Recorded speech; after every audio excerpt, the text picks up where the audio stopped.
Are you working on your author career but struggling to get that first book published? Does the goal of being an author seem too lofty? Or thoughts of having multiple books and making a full-time living are as fantastical as living in Cinderella's castle? Welcome to Discovered Wordsmiths, a podcast where aspiring authors can be heard. Join Stephen Schneider as he finds and talks to authors you may not know, but authors that have gotten their foot on the author career path. Hear what they've done to get there and where they want to go now. Settle back. It's time for a bit of inspiration and advice. Come listen to today's Discovered Wordsmith.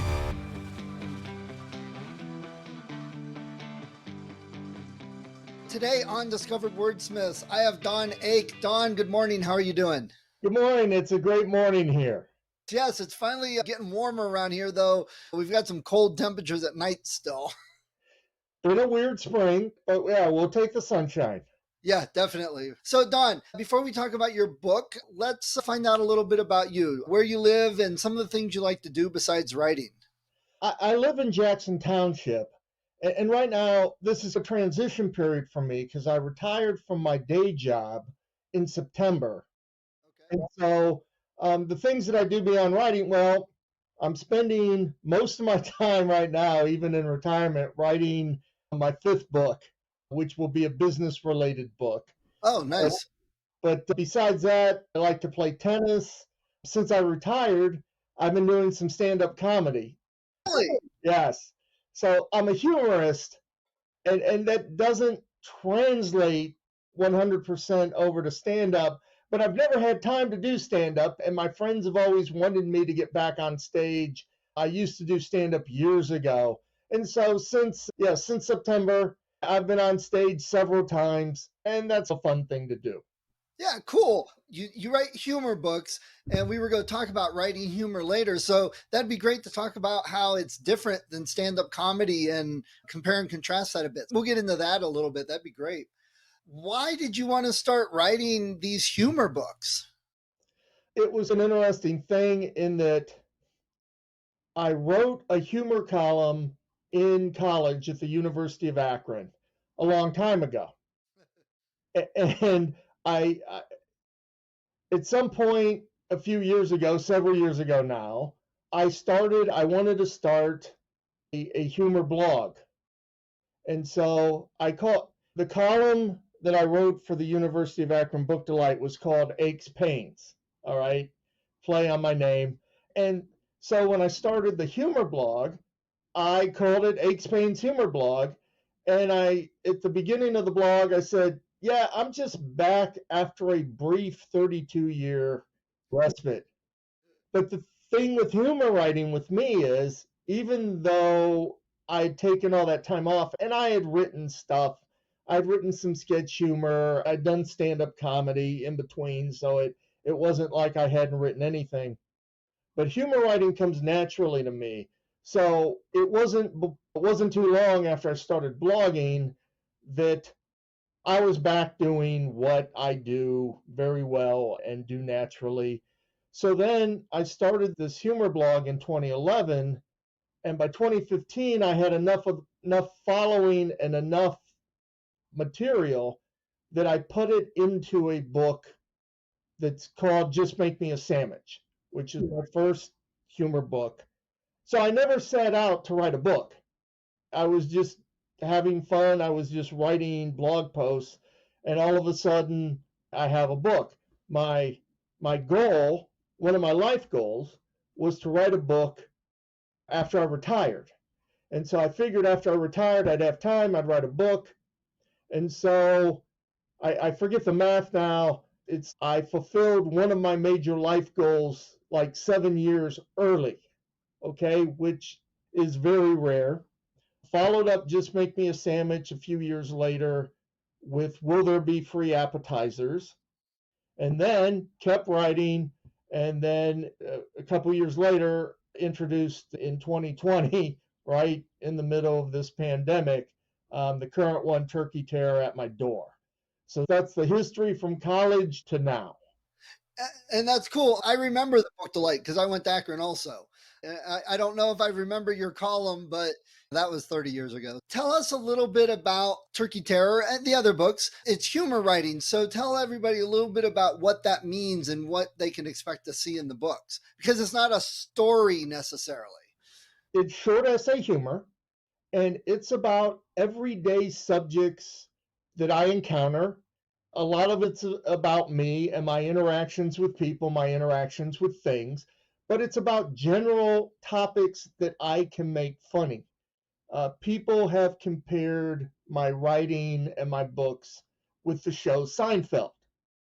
They're going, your book is really about nothing, but it is very funny. So I consider that a great compliment. So Turkey Terror, for example, where the title comes from, Turkey Terror at My Door, is chapter 3. And chapter 3 is essays and the story of me battling the wild turkeys in my backyard that are raiding my bird feeders. And the interaction, and you're going, how do you get a chapter out of turkeys? It's a story. And you have this one instance and you have this other instance and you have the interaction with the turkeys and me and the turkeys and my wife and the problems that we're encountering. But it is a very funny story about the turkeys. Other chapters in the book deal with stories about me being at the beach and encountering people and incidents like that. And we, you know, I can make just about anything funny. For example, there's an essay in the book about losing your socks in the dryer. I'm writing like 800 words about losing your socks in the dryer. And you're going, how do you do that? That's what I do. Okay. Now, Turkey Terror is different than my other two books because about a quarter of the book has to do with more serious, reflective subjects. And they're not funny per se, but they are interesting, more serious books. There's a story or chapter about me trying to find my real grandfather and doing it through genetic forensics and that part of thing, which is just an interesting story. There's a chapter about how my parents met. And you're going, yeah, everyone has a story about how their parents met. No, this is unique. That it's a bar pickup when they're both 35 years old and desperate. Okay. And but that story tells a lot about how I came to be and how I am. So again, stuff like that, it's very interesting, but it's not humor per se. And trying to go back from humor to more serious stuff in the book, that was a challenge when we put the chapters together. But I think it works. I haven't had anyone complain yet that it was too disjointed. Okay, got it. And what would you say, is there other books out there that are similar to yours, humor writing? My humor is short essay. That seems to be one of the trends, currently in humor writing. My style, you will see my style if you're familiar with Dave Barry. That's exactly what I was going to say. I grew up reading Dave Barry and loving Dave Barry's work, and you can just see the influence just because I've read so much. One of the comparisons that I make is I read a lot and I'm a fan of the work of David Sedaris. He is the top right now short essay humor. He would be considered the most successful in that genre.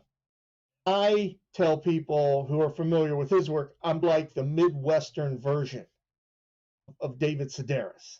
Okay. It's the same type of observational humor, the same style of writing. He's 10 times better than I am. I can't make that apples to apples comparison, but it's offbeat, but it's offbeat in the Midwest versus offbeat in some of the stories that he tells from Europe. If I ever went to Europe, I would probably write a book about being in Europe, but I haven't been to Europe. And that sounds like it would probably be a good book with lots of adventures. take somebody goofy from the Midwest who writes observational humor and stick them in Europe. Yeah, maybe now you said that, maybe that's 2 books. Maybe Yes. that's what I should do on retirement. I should just travel the world and write. Or better yet, the first one you write about traveling to Europe, just call it book 2 and never have a book 1. And what type of feedback are you getting from readers? Because I know I had run into you at some event years ago and I remembered you. And then recently I ran into you at another event. We talked about being on the podcast. So you've been going out, talking to people and getting involved. So what have people been saying about your books? Humor is subjective, and my writing it's not common. I don't like to write about the stuff that everybody's writing about. And for sure, I don't like to write the same perspective as everybody's writing about. But that being said, my books are very well received. I tell people, no matter what, I can make you laugh out loud 2 or 3 times during the book, no matter what. And if you really get it, you're going to be laughing the entire time sometimes. So the feedback is good. And the feedback on the more serious stuff in the book has been good too. That was one of the things that I was concerned about when we released it, just about how the other chapters fit in. And I've had several people just read it cover to cover and enjoy it. But with short essay humor, you don't have to read it cover to cover. Read it an essay a chapter at a time. That being said, I've had people, they've read the book like over a year, and that is fine. My artist who did the covers for book 1 and 2 has described my book as the best bathroom book that he's ever read. So it works. It works, however, but the feedback on Turkey Tear and the other books has been great. So you got Uncle John's bathroom reader and Don Ake's Turkey Terror sitting there. Yeah, because some people, like, this appeals, a lot of this is more guy humor, more of the early books and the later books, but sometimes trying to get guys to buy a book who haven't read a book in a long time, they're hesitant to get the book. And I'm like, no, you just read it for 5 minutes, you put it down, and you pick it up whenever you can. Because if you're busy, I'm busy, and if somebody says, here's a book and you need to read this straight through to keep the plot line going, and so you got to dedicate so much time a day to read, that'd be tough for me. Okay, this book is not like that. Again, you read it when you want to read it, and the one chapter doesn't lead into the second chapter.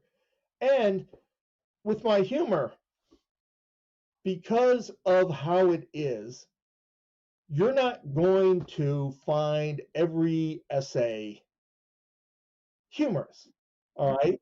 Because I take risks. Some of the stuff is not politically correct, more in the early books than the late books. But so you're going to read something, and that one you may not find funny, just for whatever reason. The next one, you turn the page, and the next one you may be laughing out loud and can't stop laughing. Right. That's my style. I don't want, when you're reading my stuff, I don't want the reader to get ahead and know what's coming up. So sometimes I'm setting up a joke, and I'll take a left turn and I'll take you somewhere where you didn't see it coming, and that's part of the joke. It's kind of like jumping out from behind something and scaring somebody and having a laugh. Got it.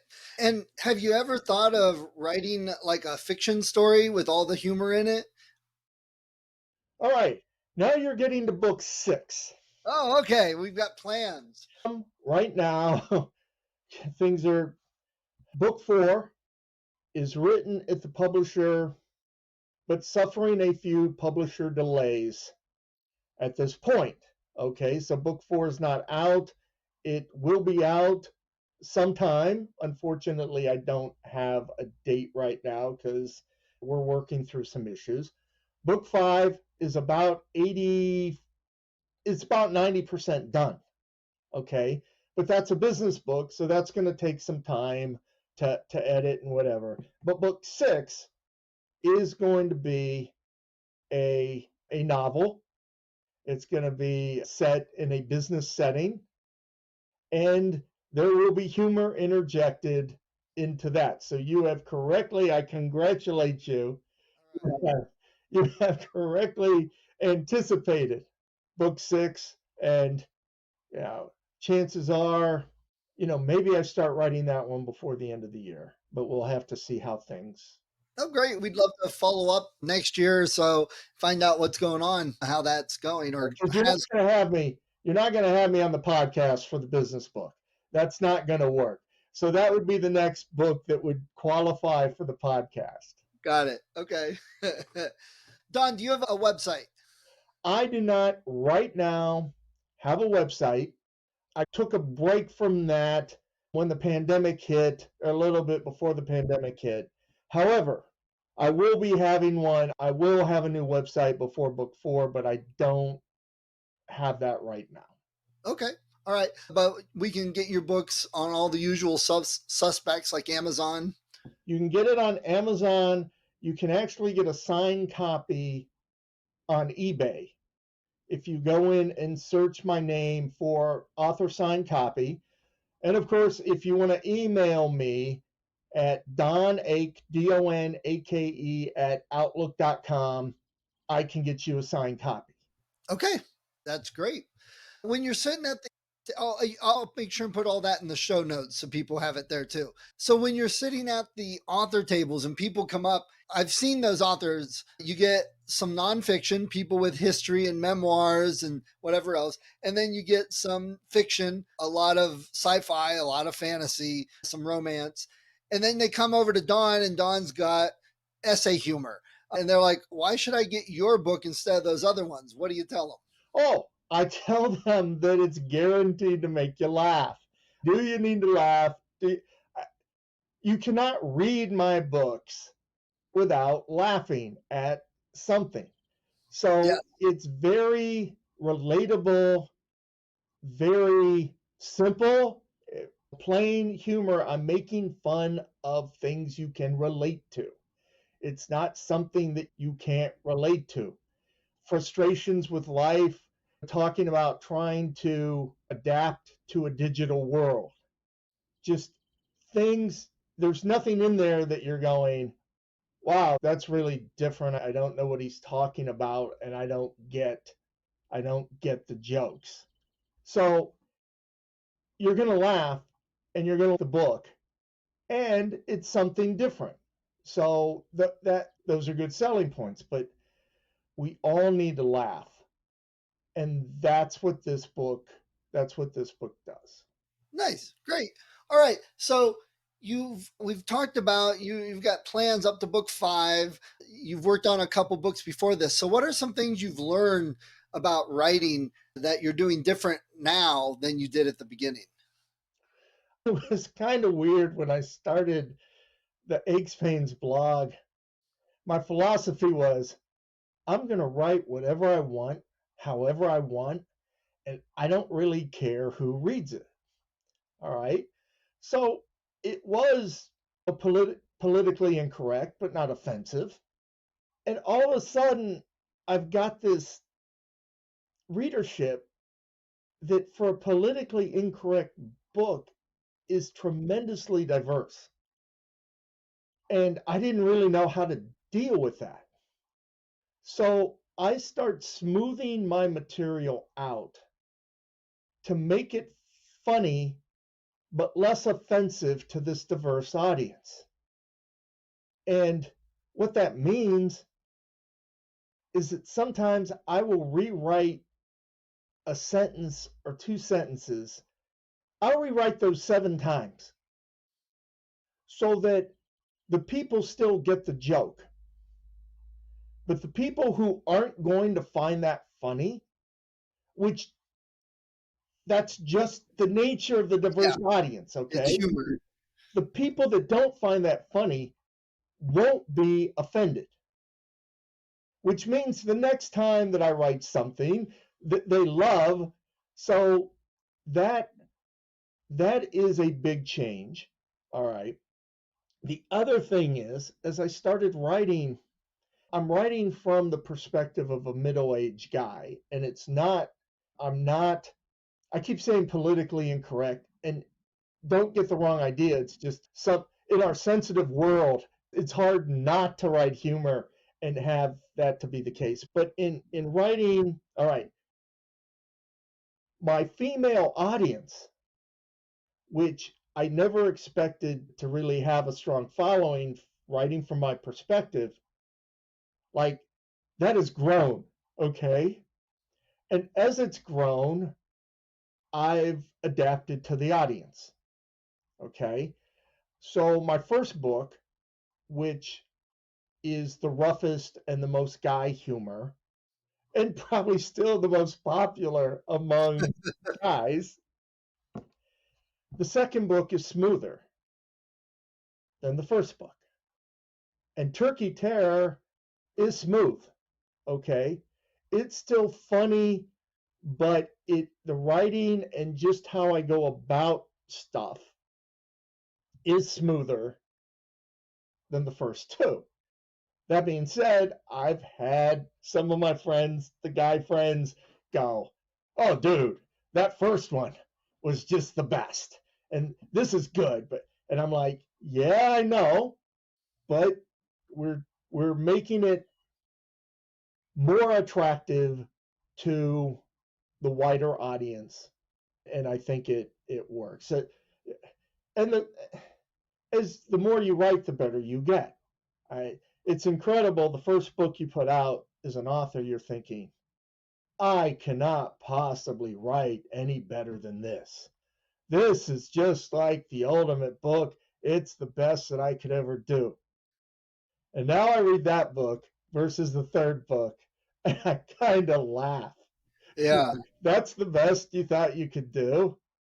This is much, much better, which is encouraging because once again, you look at Turkey Terror and go, gee, can you write better than that? Well, I don't think so. Now you can. Yeah. You just got to keep writing. You don't know what you don't know. And I've talked to so many authors lately about that. The biggest thing you can do to get better and make your stories better and improve, it's not going to classes, it's not going to conferences, it's not reading a ton of writing books. It's just writing that next story, writing that next book, and not editing the same thing over and over. It's writing that next thing, writing something new, writing and writing. Yeah, I totally agree. I will tell you that for like humor, I like my movies, humor movies. The ones I find the most funny are the ones that are the mixed in with action, like Lethal Weapon or Fast and the Furious. Sometimes has some of that, just that action comedy combination. The Jackie Chan ones with Chris Rock, I thought were hilarious. I think those are much funnier than like Airplane. Just my personal preference. So that's why I was asking about the fiction earlier. I think getting something with your humor would work well and be interesting to see.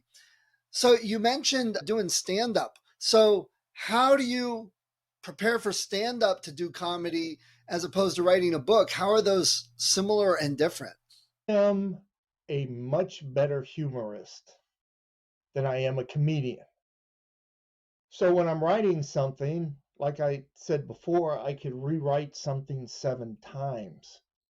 And typically I'm rewriting, I'm polishing, I'm getting that just the way that I want on paper, and I can read it back. On the comedy stage, everything's happening in real time. And delivery is so important in stand-up comedy. The pauses, the facial expressions, just the tone of voice can create laughs. So stand-up comedy, the whole thing is, can you make people laugh and make them laugh repeatedly in a short period of time? That's a lot harder. Okay, the skills taken to do that. And when you read like Jerry Seinfeld, just rehearses it over and over and over and over to get it just right. And then on stage, he can deliver it perfectly. It's playing in a concert band where they practice the same piece maybe for weeks and months before they perform it one time in front of people. Yeah. So you have natural ability there, but that doesn't get you to that status. So in messing around with the stand up, I'm still messing around with stuff, but it's fun. And I haven't done great, but that's not what I'm doing full time. Even though I've retired, I'm writing most of the time and then doing some other retirement type things in addition to that. So yes, if I wanted to if I wanted to pursue that, which would be strange at my age, but not unprecedented, it would take a ton of time. And so now I'm trying to balance my time, which is all retirees go through the state. Some days it doesn't feel like I'm retired. Just like I got to get up and do a podcast today. Sorry. I'm not sleeping in. I'm not watching reruns on TV talking to you. So yes, it's a balance.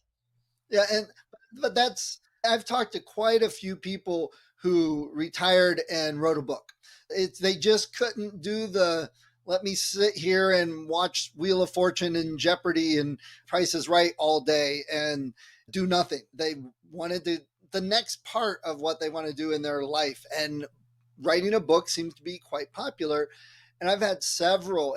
The funny thing is, I used to get a lot of computer people that have turned to writing books. And then I got a lot of retired lawyers turning to writing books, which I thought was very interesting to notice. I agree. I think a lot of people don't realize that you can write a book your whole life on the side. But when you're retired and you can devote to it, it doesn't mean, oh, I'm too old. It's not that type of thing at all. And in essence, I waited to retire before writing my business book, because my business book is going to be about the stuff that I learned in business in business forecasting in what I did. So I'm taking my knowledge and putting it in the book to help other people in that business function. Got it. Cool. All right, Don, this has really been great. I'm glad we had a snafu the first time. We got things resolved. We got back on. So I'm glad we didn't just let it go. Oh, there we go. Turkey tear at my door. Are you going to be appearing anywhere this summer if anyone's in Ohio and wants to come visit? Right now, good question.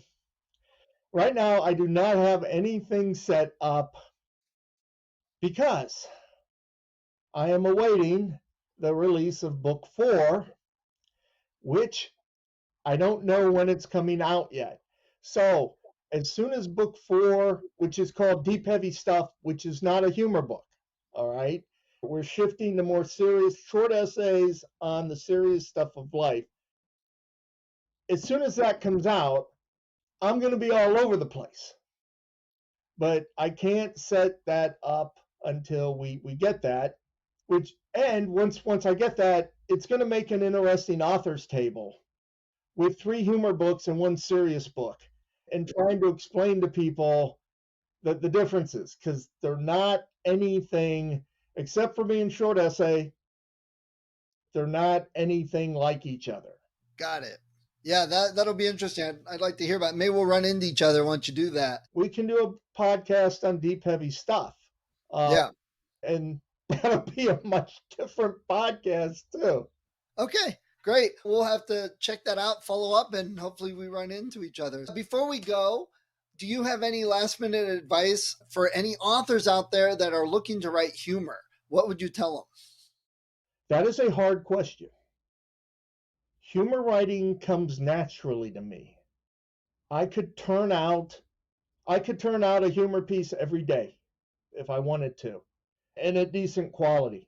I'm going to say, know your audience, know your target audience, and target to that audience. And it would be better to specialize on a topic than what I've done. I'm all over the place, and that from a book standpoint is not, that has issues. It has issues with marketing and target market and all that. So I would say observe, take a lot of notes, a lot of rewrites, and try to specialize on a topic. That would be my biggest thing. And so I sound like a hypocrite and I'm going, do not do what I just did 3 times. Got it. All right, great. Don, it's been a pleasure talking to you again. So I wish you luck, and I'll let you know when this goes live. Thank you very much, and you have a great day. Thanks, you too. Hi, if you enjoyed this episode of Discovered Wordsmiths, please support the author. Go to their website, go to Amazon, look them up, get the book. And if you click on the link that I have in the show notes, you'll also help support the podcast so I can keep the hosting and all the software I use and keep it running to help more authors. When I am recording this, we've got over 100 episodes, lots of authors. Go to the website, discoveredwordsmiths.com. Check it out. There's a lot of great authors, probably in some genre that you love. See what they have. Check out their books. That's what the point of the podcast is for. So people can discover new authors, find some new books they love, support the authors so they can continue writing. So please support them. And if you do like the podcast, if you've been thinking of podcasting or you're a writer, I've got some links also at the website. Click on those if you're interested in any of the software or services that I talk about. Everything that I have there is something I use. So I've got an affiliate link. Again, it's a little bit, if everyone clicked on those, if they were going to get it anyway, it helps keep the podcast going. So let's all help each other out and discover more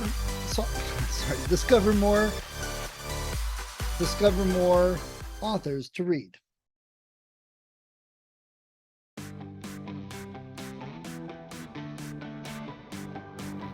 Thank you for listening to Discovered Wordsmiths. Come back next week and listen to another author discuss the road they've traveled, and maybe, sometime in the near future, it might be you.